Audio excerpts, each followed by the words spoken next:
Hello everyone, I'm Kevin, otherwise known as Form BX257, here to bring you another 1980s G.I. Joe toy review.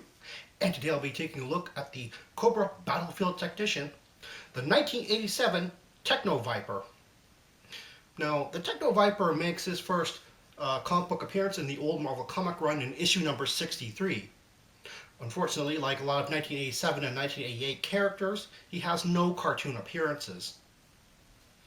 If you're looking for one on the aftermarket, you'll actually notice that the figure actually has printed instructions. Unfortunately, there was a variation because Hasbro wasn't very consistent on the printing of the instructions for how to put certain things together. As a matter of fact, you will find just about an equal amount of figures with or without the instructions printed on the back, and not just the Techno-Viper, but a lot of 1987 and 1988 characters actually started to have these instructions printed on the back. While purple might not be for everyone, I still think the Cobra Techno-Viper's outfit is really cool, or at least a really cool design.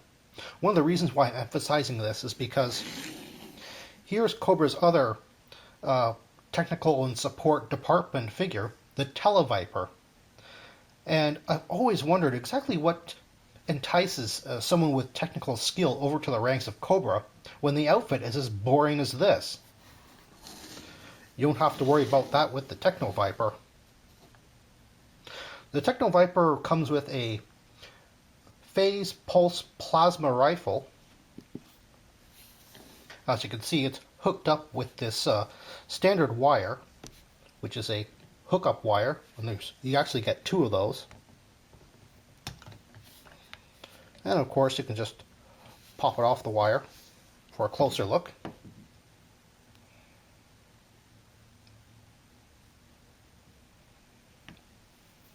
I'm not exactly sure what a phase pulse plasma rifle is supposed to do. I'm assuming that it's basically a welding torch, a high-tech welding torch, but it could be a weapon as well, I suppose.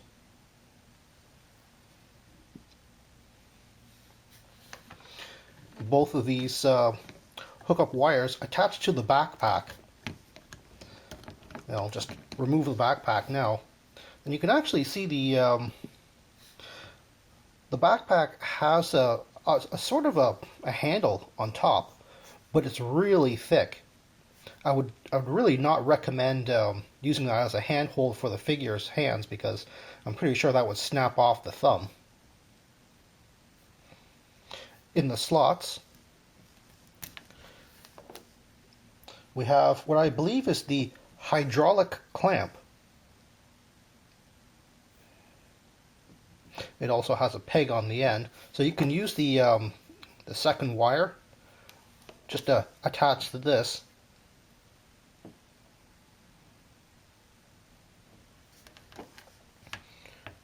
Another item which I have already hooked up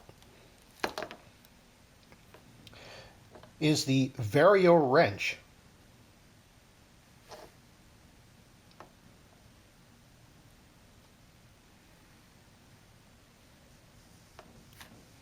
It just pops out just like that.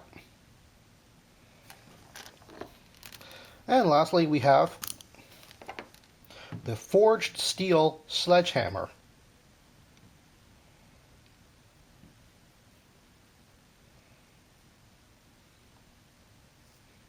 It's rather narrow, unfortunately.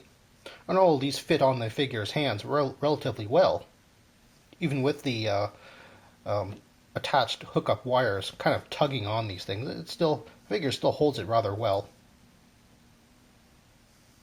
The slots on the backpack are actually universal, so there isn't a particular spot for a particular tool that he has. You can just put them in wherever you want. If you're looking for a Techno-Viper on the aftermarket, make sure that it still has both the pegs on the bottom of the backpack here. As of course is black plastic. It's very hard to photograph, so sometimes you might not notice one or maybe even both of these cracked off and missing.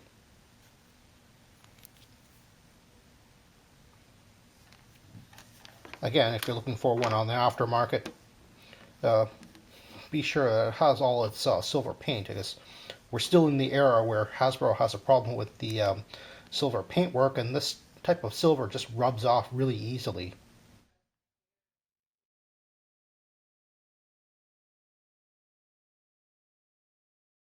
Even though the Techno-Viper has a lot of small and hard to complete accessories, as well as the paint job on the figure, making it kind of hard to find one in perfect condition, he's still actually fairly easy to find on the aftermarket and not really that expensive. Which is great for collectors because many collectors actually buy more than one of this figure. In fact, without the accessories, just a lightly armed Techno-Viper could double as any random Cobra soldier, or even a driver, or a pilot. As a matter of fact, I think a co-pilot would be a good idea for this figure because in the same year, Hasbro produced the 1987 Cobra Mamba helicopter, a rather large, 3-person purple helicopter, which would go great with his color scheme. As a matter of fact, I know several collectors that actually use him as the pilot for the 1989 Cobra Fang Mark II helicopter. Personally, I would keep him in his original role as a technician, because I think he would make a great assistant to Dr. Mindbender. Well, they do have the same color pants after all. Well, that's all the time I have right now. Please check out my Facebook page for more information and behind-the-scenes photos for these reviews. Thank you for watching this video, and stay tuned for next time to see another 1980s G.I. Joe toy review. See you then.